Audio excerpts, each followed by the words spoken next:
وصحة ويقينا وعافية وحسن خلقنا يا أرحم الراحمين آمين يا رب العالمين.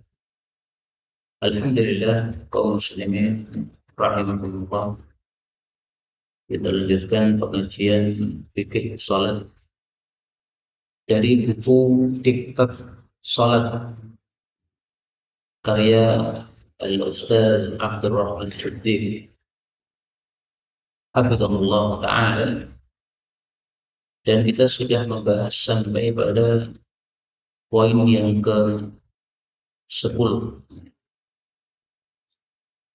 Jazakallah. Pada catatan saya kita sudah sampai pada halaman 15.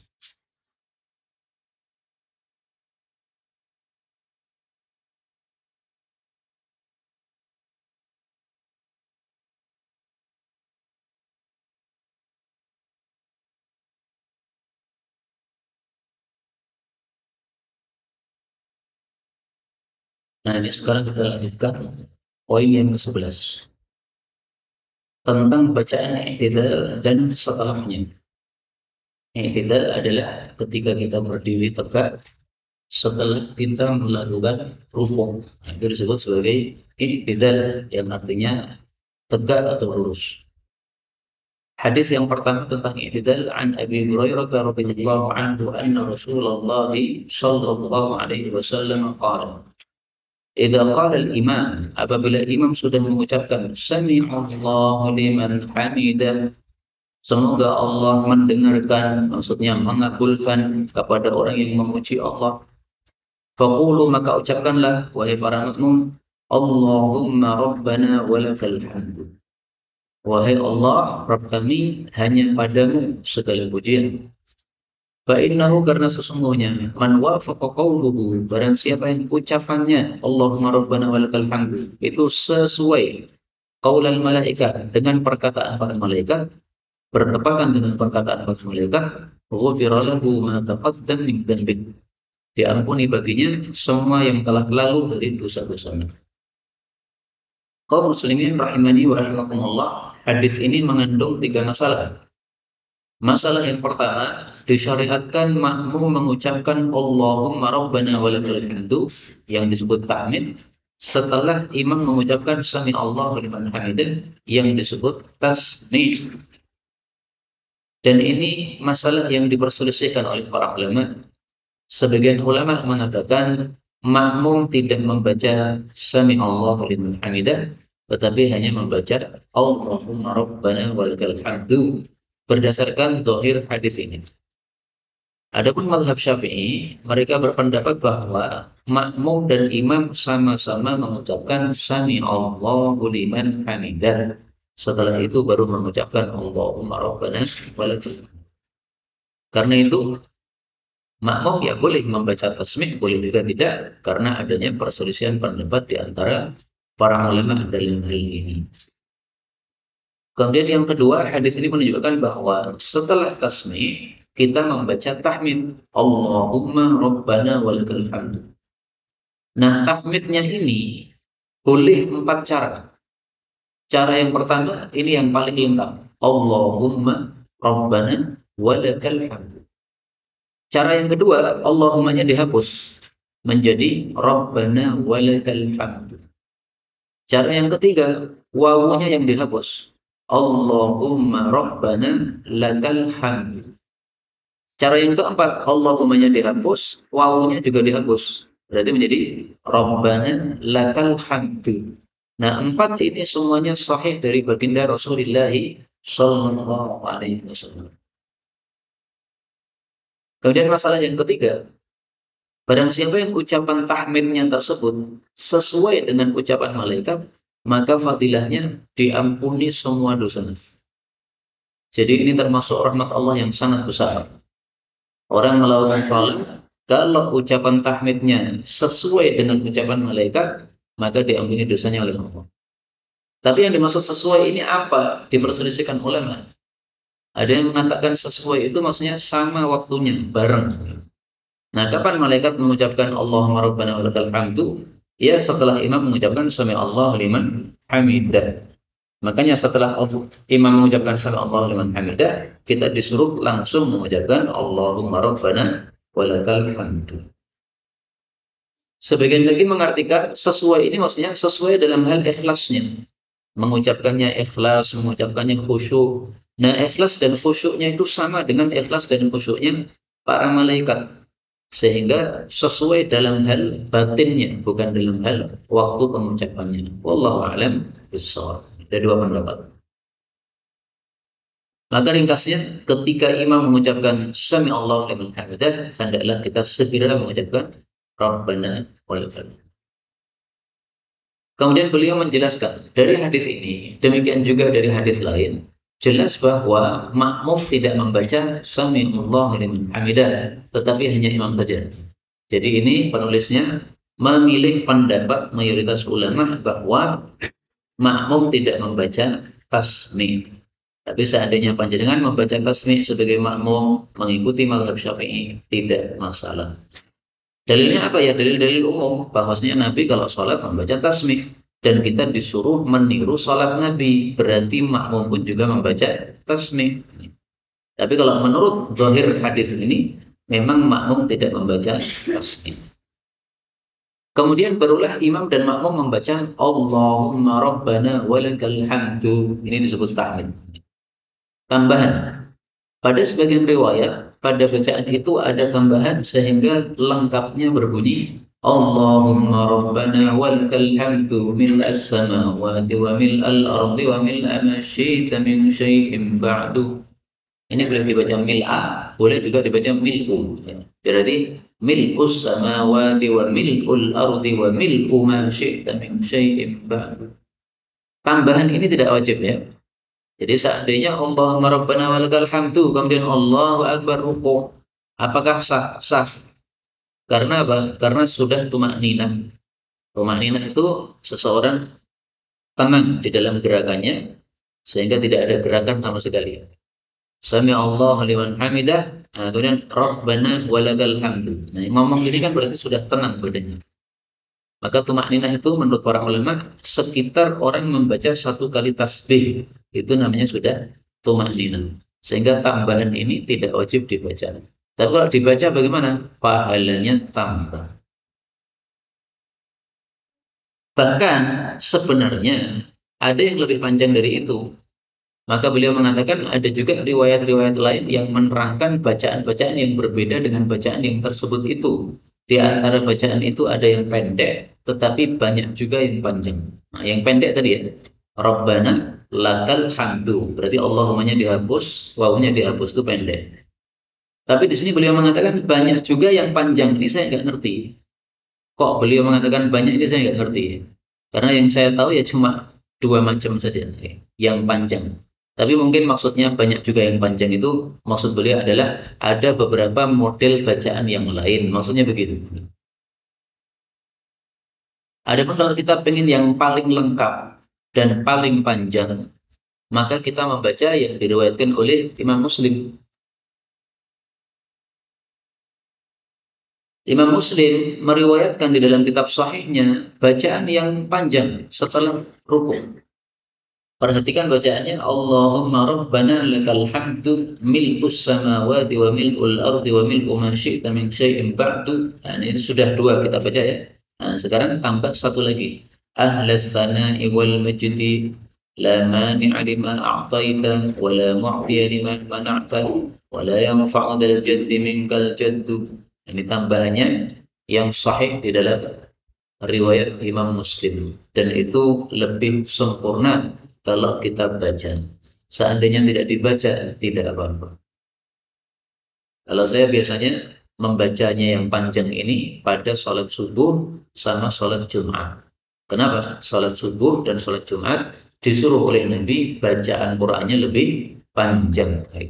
Nah, otomatis kalau bacaannya Qur'annya panjang, ya rukuk sujudnya idealnya mengikuti lebih panjang sedikit begitu. Kalau biasanya sholat maghrib dan lain-lainnya itu tasbihnya 5 kali, nah, maka untuk Jumatan tasbihnya 10 kali, rukuknya itu tasbihnya 10 kali, sujudnya 10 kali. Nah, mestinya begitu ditambah supaya imbang. sebagaimana dijelaskan oleh Al-Imam Ibnu Qayyim di dalam kitab beliau Zadul Ma'ad. Kemudian beliau mengatakan, sepantasnya lah bagi yang suka kepada keutamaan berusaha untuk memahami dan mengamalkan sesudah merampungkan yang pokok. Yang pokok apa? Ya tadi, Sami Allah wa hamidah, Rabbana walakal hamdu. Ini yang pokok. Nah, kalau kita menyukai keutamaan, suka untuk mendapatkan keutamaan yang lebih, hafalkanlah dua tambahan tadi. Mil as-samawat dihafalkan, kemudian ahlas sana dan seterusnya juga dihafalkan. Jadi hasungan dari penulis ini menunjukkan bahwa buku yang beliau tulis ini tidak cukup untuk mempelajari tentang fikih sholat secara lengkap. Ini hanya sebagai permulaan. Jadi seolah-olah beliau menghasung setelah menyelesaikan buku ini, hendaklah Anda mempelajari buku yang lebih tebal lagi, yang lebih lengkap lagi. Misalnya kitab apa? Kitab Bulughul Maram, atau kitab Umdatul Ahkam, dan yang lain-lain. Baik, kemudian nomor 12, cara berangkat sujud. Jadi dari i'tidal menuju sujud, ini gimana? Apakah kepala kita dulu yang nempel tanah? Ataukah tangan kita dulu yang nempel tanah? Ataukah lutut kita dulu yang nempel tanah? Gimana caranya? Karena di sini ada perselisihan pendapat para ulama, maka dibahas di sini. An Wa'il bin Hujr radhiyallahu anhu qala ra'aitu an-nabiyya, aku melihat Nabi sallallahu alaihi wasallam, idza sajada, apabila sujud, wada'a rukbatayhi, beliau taruh kedua lututnya, qabla yadayhi, sebelum kedua tangannya, wa idza nahadha, dan bila beliau bangkit, yaitu bangkit menuju ke rakaat berikutnya, rafa'a yadayhi, beliau angkat kedua tangannya, qabla rukbatayhi, sebelum kedua lututnya. Kaum muslimin rahimani wa rahimakumullah, hadis ini riwayat Wa'il. Berbeda dengan hadis setelahnya nanti riwayat Abu Hurairah. Maka tolong diperhatikan apa isinya hadis Wa'il. Isinya hadis Wa'il adalah sujud itu mendahulukan yang lebih dekat, yaitu lutut. Yang lebih dekat ke tanah kan lutut kita, Pak. Maka yang nempel ke tanah ketika sujud ya lutut dulu. Kemudian setelah itu naik ke atas, yaitu tangan kita. Setelah itu naik lagi ke atas, yaitu kepala kita. Nah, jadi urut plek gitu, dari bawah, atasnya lagi, atasnya lagi. Dan ini lebih mudah, insya Allah, karena tadi sifatnya urut. Kemudian ada hadis yang bertentangan dengannya, yaitu hadisnya Abu Hurairah. Dari sisi perawi hadis, Abu Hurairah ini sahabat Nabi, Wa'il bin Hujr tadi juga sahabat Nabi. Menurut ulama Ahlus Sunnah, semua sahabat Nabi itu orang yang adil. Adil itu maksudnya riwayatnya semuanya diterima. Tidak ada seorang sahabat Nabi yang ditolak riwayat hadisnya, nggak ada. Mau Abu Hurairah, mau siapa itu Wa'il, mau Abu Bakar As-Siddiq, mau yang kecil-kecil Anas bin Malik, Ibnu Abbas, mau juga Muawiyah, Amr bin As yang suka perang, ya, sama aja. Semua sahabat Nabi itu riwayatnya bisa diterima. Berbeda dengan orang zaman sekarang, ya. Kita ini tidak semua riwayatnya bisa diterima. Dilihat dulu orangnya gimana. Orangnya suka bohong, nggak diterima. Tapi kalau di kalangan sahabat Nabi, semua riwayatnya diterima total. Nggak ada yang ditolak sama sekali. Ini pemikiran kita Ahlus Sunnati wal Jamaah. Adapun kalau sebagian kelompok mengatakan bahwa tidak semua sahabat Nabi riwayatnya bisa diterima, yaitu kelompok-kelompok yang dianggap sesat oleh ulama-ulama kita Ahlus Sunnati wal Jamaah. Nah, kembali ke sini.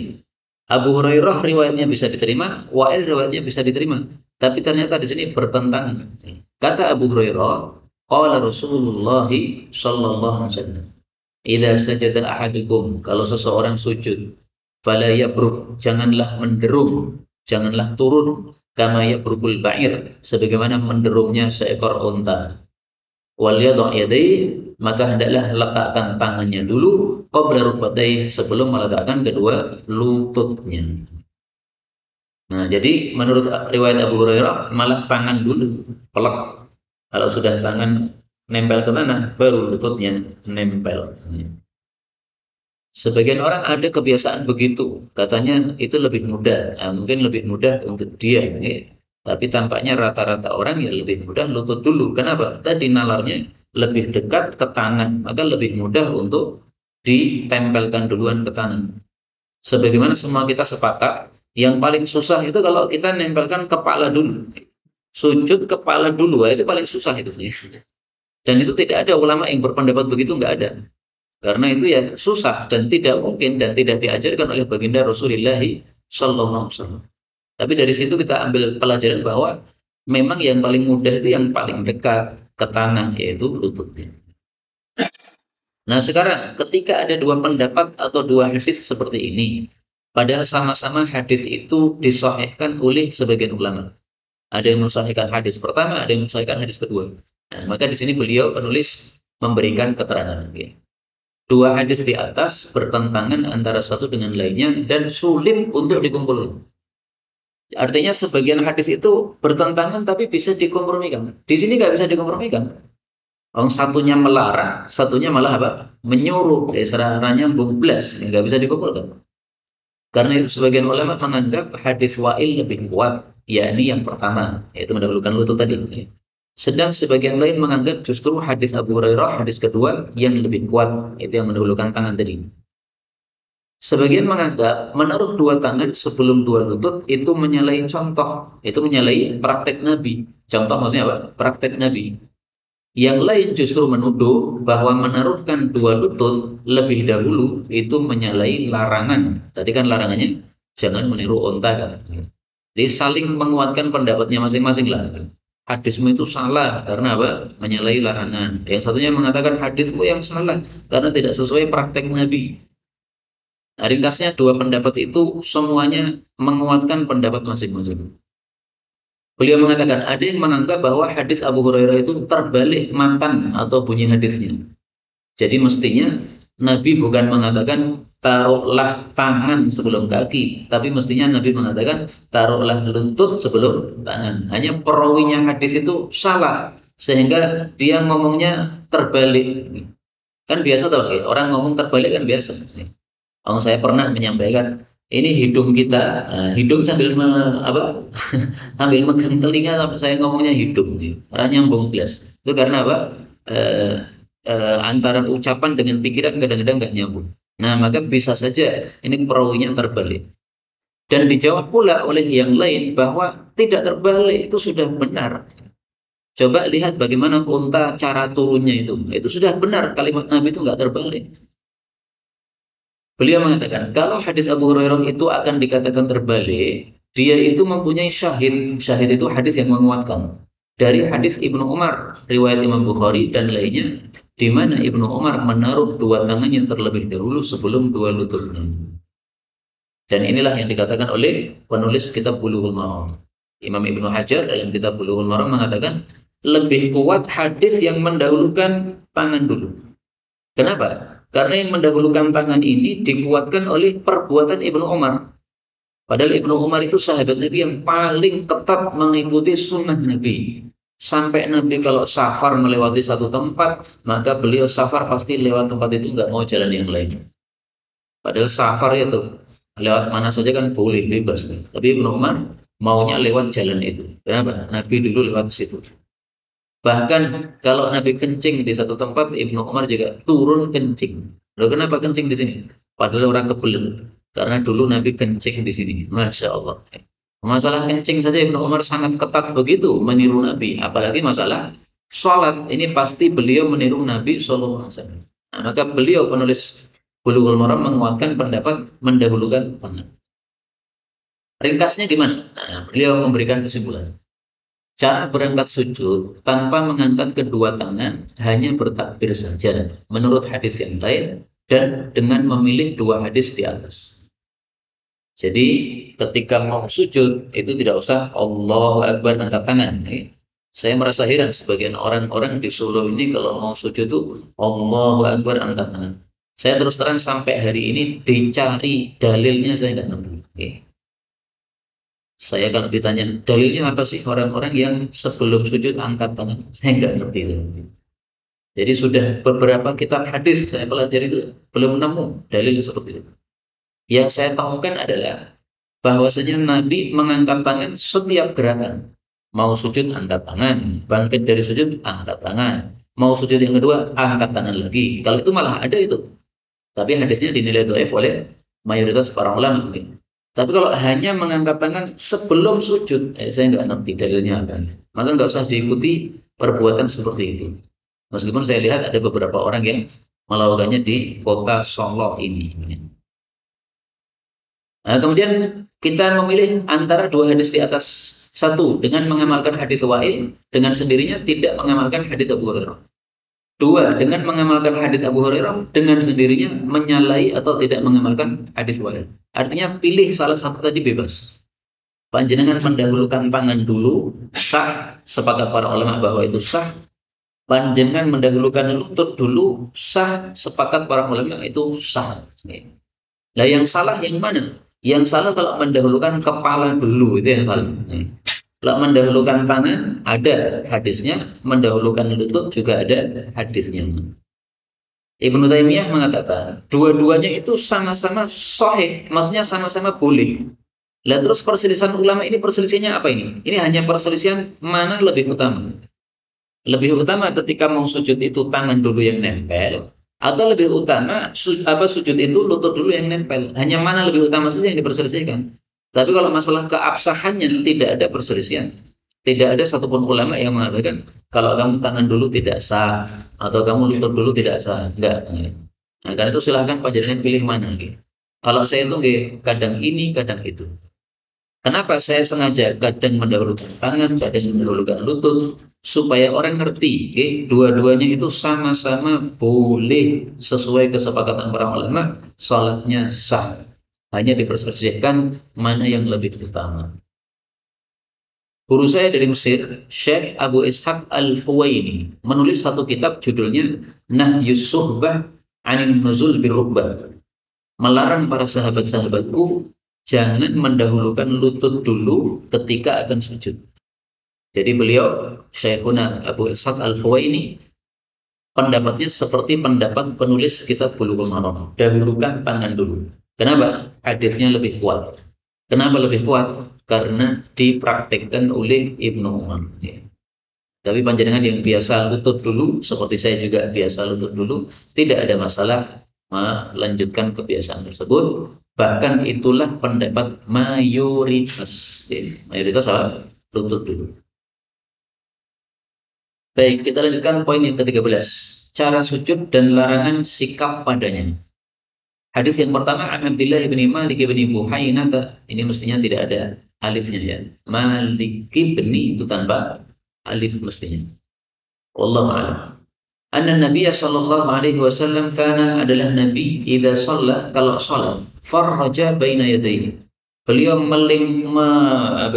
melapangkan atau menjauhkan di antara kedua tangannya hatta yabdua bayadu ibtayhi, sampai beliau itu terlihat putih ketiaknya. Ini maksudnya kondisi sujud. Jadi kondisi sujud itu hendaklah tangannya ndaplang ini. Nah, ini. Sehingga putih ketiaknya terlihat. Tapi ini tentu saja dilakukan ketika kita sholat sendiri atau kita sholat sebagai imam. Ada pun kalau kita sholat jamaah ya tidak mungkin begini ya, nyampluk wong akeh itu. Untuk perempuan diperselisihkan oleh para ulama. Ada yang mengatakan perempuan itu sholatnya sama dengan laki-laki, jadi ndaplang gini juga. Ada yang mengatakan perempuan ora pantes ndaplang gitu. Perempuan gimana? Jingkrung malah. Ini pendapat mazhab Syafi'i, perempuan tidak mendaplang tapi jingkrung. Ya, dua-duanya sah, tetapi kalau saya cenderung pendapat yang pertama, perempuan sama dengan laki-laki. Kenapa? Karena Rasulullah mengatakan sholatlah seperti saya sholat, dan beliau tidak mengatakan kecuali perempuan, enggak begitu. Berarti perempuan ya sama hukumnya dengan laki-laki. Adapun hadis diriwayatkan Ibnu Hibban bahwa perempuan itu sujudnya hendaklah berbeda dengan laki-laki, itu hadisnya tidak sahih. Karena tidak sahih, tidak bisa dijadikan sebagai hujjah. Hadis berikutnya. Ali bin Abbas radhiyallahu anhu qala Nabi sallallahu alaihi wasallam. Umirtu, saya disuruh, maksudnya disuruh oleh Allah. An asjuda untuk sujud ala sab'ati a'dhum pada 7 tulang. Maksudnya 7 tulang itu 7 anggota tubuh. Apa saja 7 tulang itu? Ala jabhah, jidat. Tapi ketika beliau mengatakan jidat itu asyara biyadihi ala anfi. Beliau malah menunjuknya ke hidung. Jadi ngomongnya jidat tapi nunjuknya hidung. Dan ini Nabi sengaja, bukan karena Nabi lupa kayak saya tadi, bukan ya. Sengaja beliau menunjuk hidung. Wal yadain, dan kedua telapak tangan, wal rukbatain, dan kedua lutut, wa atrafil qadamain, dan ujung kedua telapak kaki. Nah, inilah yang harus menempel ke tanah saat sujud. Ketika ada satu yang tidak menempel ke tanah pada saat sujud, maka sholatnya tidak sah. Tidak sah maksudnya gimana? Batal. Batal maksudnya gimana? Harus diulang dari awal. Jadi misalnya orang sholat tapi jidatnya ini ngawal, tidak nempel, maka ini tidak sah sholat. Bahkan nempelnya itu tidak hanya nempel tok, nempel yang tertekan. Sehingga para ulama katakan, andaikan di jidat itu ada kapas, kapasnya tidak ambles, maka berarti sujudnya tidak sah. Kenapa? Kapas itu kan ringan loh. Yang namanya kapas itu ketika kita tekan dengan jidat, ya dia pasti ambles, kempes begitu. Nah, kapas kok tidak ambles, nah, sujudnya nggak sah. Tapi tampaknya tidak ada orang sholat sujudnya, jidatnya tidak nempel, saya belum nemu. Yang saya sering nemu itu, orang sujud tanpa menempelkan kedua telapak kaki. Kedua telapak kakinya ngawal. Ini tidak sah. Harus nempel ke tanah. Tapi seandainya awal sujud nempel ke tanah, habis itu baru ngawal, nah ini masih sah. Tapi ketika sejak awal sujud itu telapak kakinya, ujung telapak kakinya tidak nempel ke tanah, di sini sholatnya tidak sah, dia harus mengulangi lagi dari awal. Nah, maka ini perlu disampaikan kepada orang-orang yang mungkin belum mengerti masalah ini karena tidak pernah mengaji hadis. Karena saya lihat beberapa kali ya, ada orang yang sujudnya itu kok kakinya nggak nempel ke tanah. Nah, sekarang di sini Nabi menyebutkan jidat menempel ke tanah, tapi kenapa Nabi nunjuk ke arah hidung? Jidat ya mestinya nunjuk jidat, kok malah nunjuk hidung? Nah, di sini menimbulkan perselisihan pendapat para ulama. Pendapat yang terpilih adalah bahwa sujud itu jidatnya harus nempel ke tanah dan kondisinya juga hidungnya harus menempel ke tanah. Jadi Nabi menunjuk hidung itu maksud beliau adalah tempelkanlah jidatmu ke tanah dengan cara sampai hidungmu pun juga nempel ke tanah, gitu. Menyelisih mayoritas para ulama, Abu Hanifah mengatakan berarti bebas, pilih jidat nempel boleh, pilih hidung tok nempel juga boleh, kata Abu Hanifah. Karena Nabi menyebut jidat tapi menunjuk hidung, berarti salah satu dari keduanya sudah sah. Sholat tanpa nempelkan jidat, tapi hidungnya nempel karena hidungnya mancung. Nah, sehingga dia kayak petrol gitu. Nah, dia sholatnya nempelkan hidung. Jidatnya ngawang, sah. Menurut siapa? Abu Hanifah. Tapi hendaknya kita pakai pendapat mayoritas saja bahwa jidat sama hidung harus tertempelkan. Tidak boleh salah satu dari keduanya tidak tertempelkan. Kemudian hadis berikutnya, an Abi Humaid As-Sa'idi anna Nabiya sallallahu alaihi wasallam kana idza sajada, kalau Nabi sujud, kana menekankan anfahu wa jabhatahu, hidungnya dan jidatnya minal ardi, ke tanah. Nah, ini dalil bahwasanya harus ditekankan. Kalau hanya nempel tanpa ambles kapas tadi, nah, tidak sah. Wa naha yadayhi an jambayhi, dan beliau menjauhkan kedua sikunya dari lambung. Nah, jadi tidak boleh sujud itu jingkrong begini, nggak boleh. Harusnya terbuka. Nah, kenapa? Tujuannya apa itu? Para ulama mengatakan hikmahnya supaya kita menampakkan semangat kita dalam ibadah. Jadi jangan sampai ibadah kepada Allah tampak loyo, tampak males gitu, itu bukan sikap yang baik ketika menghadap kepada Allah. Jadi menghadap Allah ya kondisi yang paling bagus bagaimana caranya. Nah, maka beliau ajarkan kalau sujud itu tegap sekali. Badannya ini, dadanya ini jauh dari tanah, sehingga ketika ada kambing lewat di bawah dada Nabi ini masih bisa lewat. Saking tegapnya posisi Nabi ketika sujud, sebagaimana disebutkan dalam hadis yang lain. Kemudian wa wada'a kaffaihi, beliau letakkan kedua telapak tangan hadwa mangkibai, sejajar dengan pundak. Jadi pas sujud tangan kita sejajar dengan pundak. Bagaimana kalau sejajar dengan kepala? Boleh. Hadisnya sahih, tapi tidak dicantumkan oleh beliau dalam buku ini karena memang bukunya hanya ringkasan. Jadi posisi tangan ketika sujud itu sama dengan posisi tangan ketika diangkat. Diangkat kan boleh setinggi pundak, boleh setinggi kepala. Nah, maka pada saat sujud pun juga sama. Posisi tangan boleh dua itu. Kalau saya menyarankan, kadang-kadang posisi tangan disejajarkan pundak, kadang-kadang disejajarkan kepala. Kenapa? Supaya kita mengingat-ingat dua ilmu ini, ya, supaya tidak hilang ilmunya. Kemudian yang dilarang dalam sujud apa? An Abi Humaidin fi sifati salati Rasulillah, ini mestinya Rasulillah. Rasulillah sallallahu alaihi wasallam qala, wa idza sajada, kalau Nabi sujud, farraja baina fakhidayhi, beliau renggangkan kedua paha. Jadi pahanya jangan nempel, Pak. Otomatis kalau pahanya direnggangkan, berarti ya telapak kakinya juga apa? Direnggangkan. Maka paha direnggangkan, otomatis bawahnya pun telapak kaki juga direnggangkan. Ghaira hamilin batnah, tidak memikul perutnya ala syai'in min fakhidih, pada pahanya. Jadi perutnya tidak nempel ke paha. Kenapa? Karena kalau nempel ke paha berarti kayak jingkrung tadi, kayak orang malas tadi. Tapi hendaklah pahanya berdiri lurus, sehingga antara perut dengan paha sama sekali tidak nempel, bahkan ada jeda dengan tanah sehingga bisa dilewati oleh kambing sebagaimana dalam hadis yang lain. Kemudian saya tadi mengatakan, telapak kaki ketika sujud itu tidak lengket, tapi direnggangkan. Tapi banyak orang yang ketika sujud itu telapak kakinya dipepetkan, ditempelkan. Apakah ada dalilnya? Ada. Dalilnya hadis berikutnya ini. Qalat Aisyah zaujun Nabi sallallahu alaihi wasallam, faqadtu Rasulullah sallallahu alaihi wasallam. Saya kehilangan Nabi. Kehilangan maksudnya ketika malam-malam Aisyah bangun itu di sampingnya Nabi sudah tidak ada. Nah, Aisyah langsung pikiran kotor. Wah, Nabi ini ke istrinya yang mana ini? Ninggalkan saya, padahal ini jatah malam bersama saya. Ini pasti ke istri yang lain. Maka Aisyah mengatakan, wa kana ma'i 'ala firasyi. Waktu itu Nabi sebelumnya tidur di samping saya, di atas tempat tidur.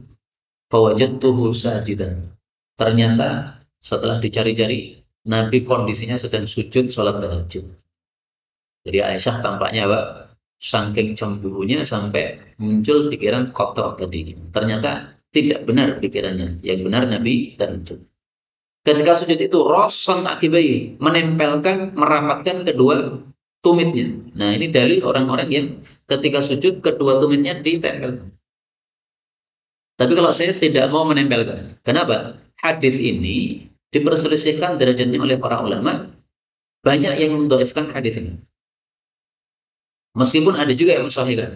Nah, karena itulah kalau sujud saya nggak merapatkan kedua kaki, ya.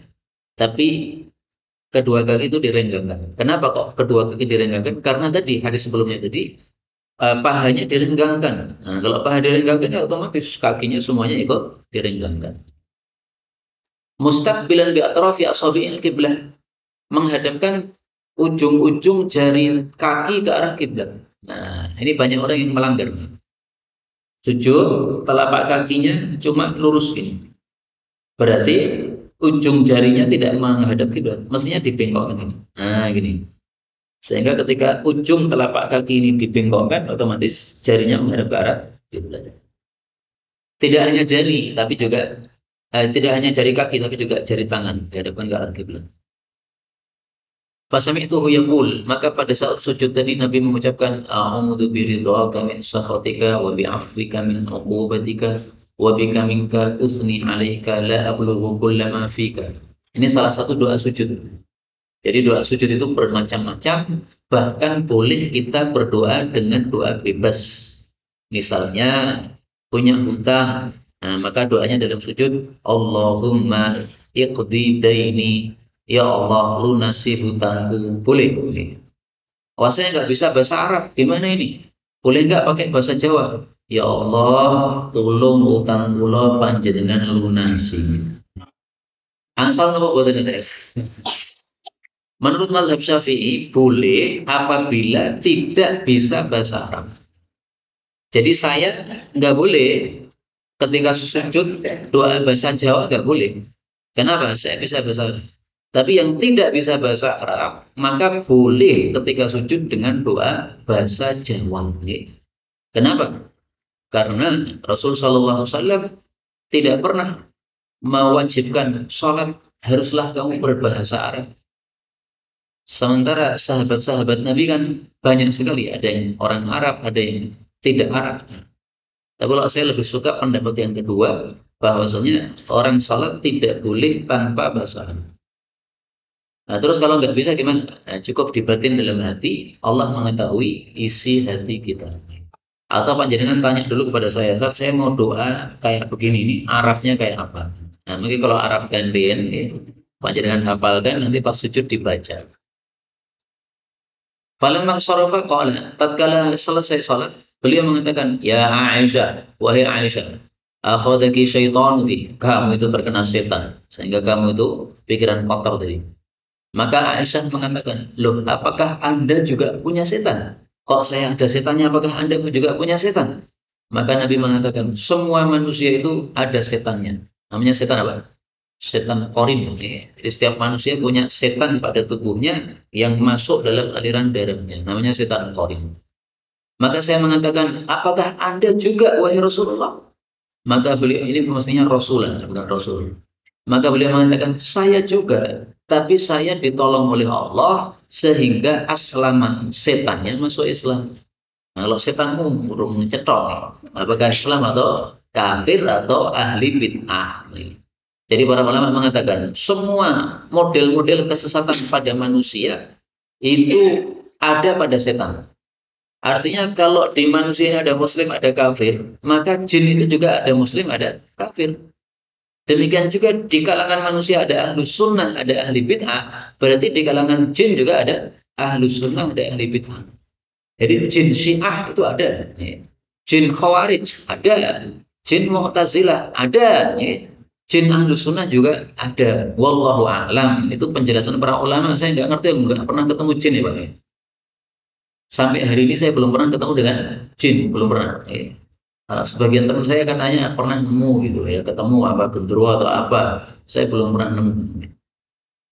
Nah, di sini beliau mengartikan fa'aslama bukan masuk Islam, tapi maka dia menyerah kalah, menyerah kalah aslam. Nah, tapi memang aslama dalam hadis tadi ada dua terjemahan dari para ulama.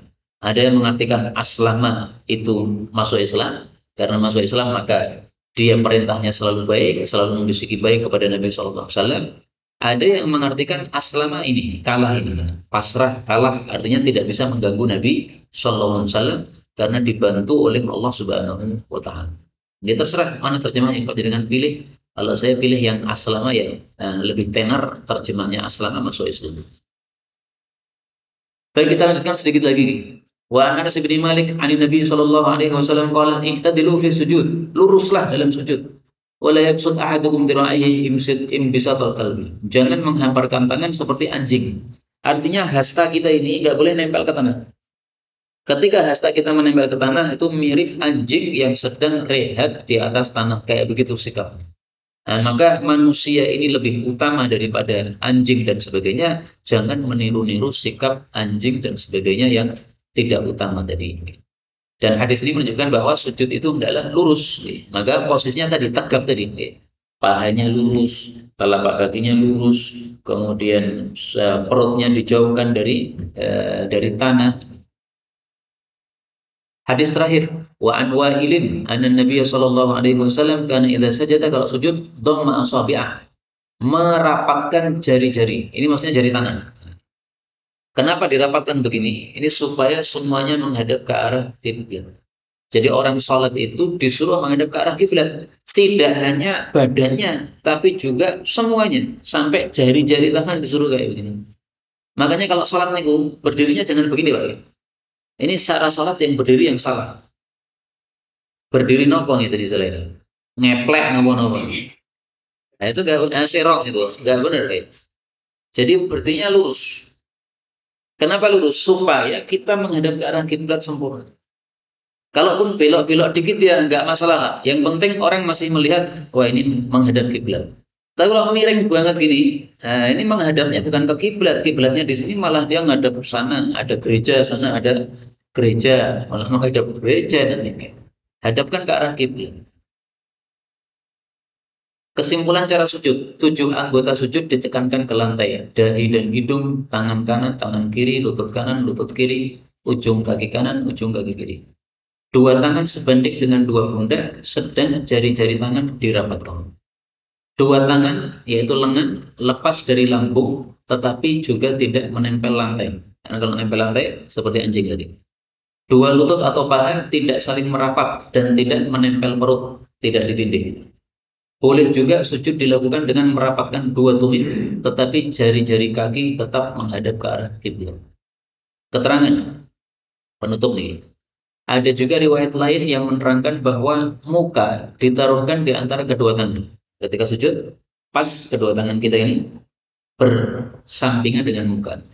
Atau 2 tangan ditaruhkan di kanan kiri pipi. Nah, maka ini cara yang kedua yang beliau tidak sebutkan hadisnya, tapi beliau singgung di sini.